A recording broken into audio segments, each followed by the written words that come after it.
안녕하세요. 투자에 인사이트를 더하는 주식인 사이트입니다. 오늘은 국내 항공업계의 뜨거운 이슈인 아시아나항공, 종목코드 020560에 대해 분석해보겠습니다. 아시아나항공은 최근 몇 년간 항공업계 최대 이슈였던 대한항공과의 합병 절차가 마무리되면서 대한항공의 자회사로 편입됐습니다. 이 과정에서 기업 구조가 크게 변화했고 앞으로의 주가 방향성을 둘러싼 다양한 시각이 있습니다.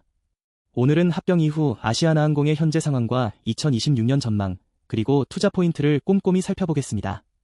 아시아나항공의 최근 주가는 합병 완료 이후 불확실성이 해소되면서 일정 수준의 안정을 찾아가는 모습을 보이고 있습니다. 항공주는 유가, 환율, 여객 수요라는 세 가지 핵심 변수에 민감하게 반응합니다. 2025년에는 고환율 지속과 화물기 사업 매각 비용, 마일리지 부채 증가 등 일회성 비용이 겹치면서 영업적자를 기록했습니다. 다만 당기순 손실은 전년 대비 3,570억 원이나 개선된 1,368억 원으로 줄어들면서 재무 상황이 점진적으로 나아지는 흐름을 보였습니다. 주가는 합병 관련 불확실성이 큰 이슈였던 만큼 합병 완료와 함께 이 불확실성이 제거된 것 자체가 주가에 긍정적 영향을 미쳤습니다. 이제 시장의 관심은 합병 이후 실적 개선 속도와 2026년 흑자 전환 가능성에 집중되고 있습니다. 아시아나항공 분석에서 가장 먼저 이해해야 할 것이 대한항공과의 합병 과정입니다. 대한항공은 수년에 걸친 기업 결합 심사와 각국 경쟁 당국의 승인을 거쳐 아시아나항공을 자회사로 편입했습니다. 대한항공이 1조 5천억 원의 유상증자 대금을 지급했고 아시아나항공은 이 자금으로 산업은행과 수출입은행이 보유하던 전환사채 6,800억 원과 각종 차입금을 상환했습니다. 이 자금 유입은 아시아나항공의 재무 구조에 매우 중요한 의미를 가집니다. 오랫동안 아시아나항공의 발목을 잡아왔던 높은 부채 부담이 대폭 감소하면서 이자비용 절감 효과가 실질적으로 나타나기 시작했습니다. 이자비용 감소는 영업이익이 아닌 당기순이익 수준에서 먼저 효과가 나타나는데 2025년 순손실이 크게 개선된 것이 이를 반영합니다. 합병 이후 아시아나항공은 독립된 법인으로 운영되지만 대한항공의 관리하에서 통합 시너지를 실현해 나가는 과정이 있습니다. 노선 합리화, 정비 공유, IT 시스템 통합 등 다양한 시너지 효과가 향후 수년에 걸쳐 단계적으로 실현될 것으로 기대됩니다. 이 합병이 항공업계에서 갖는 의미는 단순히 두 회사의 결합을 넘어섭니다. 대한항공과 아시아나항공이 통합되면 국내 항공시장에서 독보적인 점유율을 갖는 메가 캐리어가 탄생하게 됩니다. 이는 규모의 경제를 통한 비용 효율화와 함께 글로벌 항공시장에서의 협상력 강화라는 측면에서도 중요합니다. 연료 구매, 항공기 리스, 공항 슬롯 협상 등에서 규모 효과가 작동하면 원가 경쟁력이 개선될 것입니다. 2025년 아시아나항공의 실적은 겉으로는 부진해 보이지만 그 내면을 들여다보면 다른 해석이 가능합니다. 2025년 영업이익이 적자 전환한 주요 원인은 통합 준비 과정에서 발생한 일회성 비용들이었습니다. 마일리지 부채 증가, 화물기 사업 매각 비용, IT 및 기재 투자 비용이 영업이익에 반영됐습니다. 또한 연중 지속된 고환율이 운항 비용 증가로 이어졌고 통상임금 관련 인건비 상승도 부담이 됐습니다. 이런 일회성 비용들은 2025년에 집중적으로 반영됐기 때문에 2026년부터는 이 비용들이 사라지거나 크게 줄어들 것으로 전망됩니다. 즉, 2025년의 부진은 합병 통합 과정에서 필연적으로 발생하는 일시적 비용 부담이었다는 해석이 가능합니다.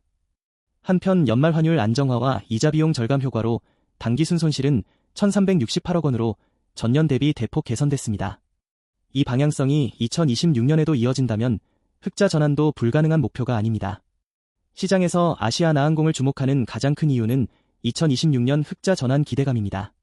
전문가들은 2026년에 여객운임의 상향이 본격화되면서 화물사업부를 제외하고도 영업이익 흑자가 가능할 것으로 전망하고 있습니다.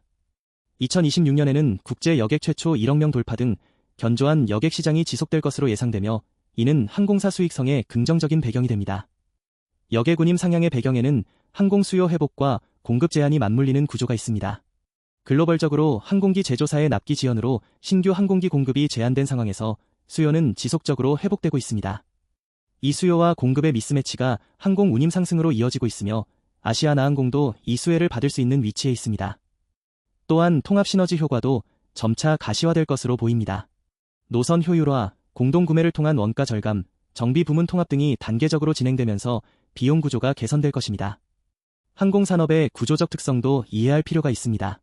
항공사는 대규모 고정 자산인 항공기를 보유하고 이를 통해 수익을 창출하는 구조입니다. 따라서 탑승률, 즉 항공기 좌석이 얼마나 채워지느냐가 수익성의 핵심 지표입니다. 탑승률이 손익분기점 이상으로 올라가면 이후 추가 매출의 대부분이 이익으로 이어지는 레버리지 효과가 있습니다. 아시아나항공의 국제선 탑승률이 회복되고 유지된다면 실적 개선 속도가 예상보다 빠를 수도 있습니다. 아울러 중국과 일본 등 근거리 국제선 수요 회복세가 지속된다면 추가적인 모멘텀이 될 수 있습니다. 아시아나항공의 노선 포트폴리오도 살펴볼 필요가 있습니다.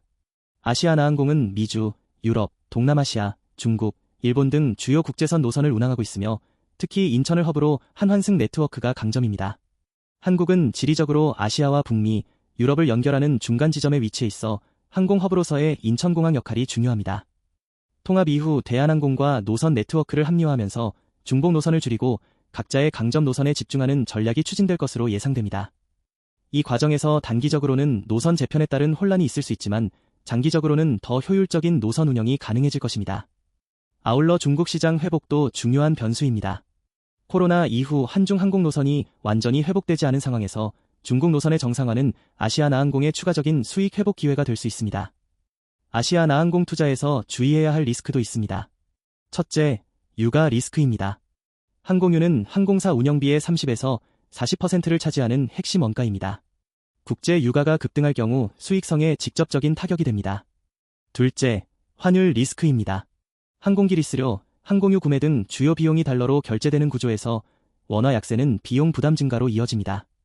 2025년 고환율이 실적에 악영향을 미쳤던 것처럼 환율 변동성은 지속적으로 모니터링해야 합니다. 셋째, 통합 리스크입니다. 두 항공사의 완전한 통합은 수년에 걸쳐 진행되는 복잡한 과정입니다. 노사관계, 브랜드 통합, 시스템 통합 과정에서 예상치 못한 비용이나 갈등이 발생할 수 있습니다. 넷째, 지정학적 리스크입니다. 한반도 긴장 고조나 특정 지역의 분쟁이 항공 노선에 영향을 미칠 수 있으며 전염병 등 감염병 유행으로 여행 수요가 급감하는 시나리오도 배제할 수 없습니다. 아시아나항공 투자자가 앞으로 주목해야 할 포인트를 정리하겠습니다. 가장 중요한 것은 여객 수요 동향과 운임 변화입니다. 국제선 여객 수요가 회복세를 유지하고 운임 인상이 실제 수익성 개선으로 이어지는지 분기별 실적을 통해 확인해야 합니다. 둘째, 국제 유가와 환율 방향성입니다. 유가 안정과 원화 강세 또는 안정적인 환율 흐름이 아시아나항공의 수익성 개선의 핵심 조건입니다. 셋째, 통합 시너지 효과의 실현 속도입니다. 대한항공과의 통합 과정에서 비용 절감 효과가 얼마나 빠르게 나타나는지가 2026년 흑자 전환 여부를 결정짓는 중요한 변수입니다. 넷째, 중국 노선 회복 속도입니다. 한중 항공 노선이 코로나 이전 수준으로 완전히 회복되는 시점과 속도가 실적에 큰 영향을 미칩니다. 중국 관광객 수요와 비즈니스 여행 회복 여부를 지속적으로 체크해야 합니다. 항공 투자는 변수가 많고 외부 충격에 취약한 특성을 가지고 있지만 동시에 경기 회복기나 여행 수요 폭발 시기에 강한 레버리지 효과를 보여주는 섹터이기도 합니다. 아시아나항공은 합병 완료와 재무 구조 개선이라는 구조적 변화를 바탕으로 2026년 이후 실적 정상화가 기대되는 상황입니다. 리스크를 충분히 인식한 상태에서 장기적 시각으로 접근한다면 중장기 투자 관점에서 의미 있는 기회가 될 수 있습니다. 투자에 앞서 아시아나항공의 주주 구조를 이해하는 것도 도움이 됩니다. 현재 대한항공이 최대 주주로 아시아나항공을 지배하고 있습니다.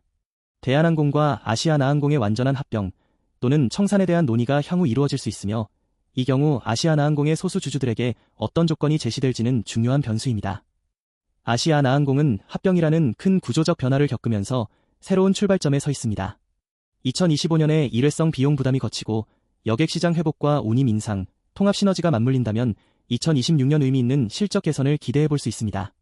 다만 항공업의 특성상 외부 변수에 취약하다는 점을 항상 염두에 두고 포트폴리오에서 적절한 비중을 유지하는 것이 중요합니다. 항공 투자에서 잊지 말아야 할 점이 하나 더 있습니다. 아시아나항공은 현재 대한항공의 자회사이기 때문에 투자 판단 시 대한항공과의 관계를 함께 고려해야 합니다. 두 회사의 통합이 진행될수록 독립법인으로서의 아시아나항공 주주 가치가 어떻게 변화할지는 지속적으로 주목해야 할 부분입니다. 통합이 심화되면서 아시아나항공 독립주주들의 이익이 어떻게 보호될 것인지, 그리고 장기적으로 두 회사의 완전한 합병이 어떤 방식으로 이루어질 것인지에 대한 불확실성도 투자 리스크의 하나로 인식할 필요가 있습니다. 국제선 여객시장 회복과 운임 인상 기대감이 단기 모멘텀이 될 수 있지만 중장기적으로는 통합 과정의 진행 방향이 주가의 핵심 변수가 될 것입니다. 이번 영상이 도움되셨다면 구독, 좋아요 부탁드립니다. 영상 내에서 언급되는 정보는 투자 판단에 대한 조언일 뿐 투자의 최종 판단과 책임은 투자자 본인에게 있음을 알려드립니다.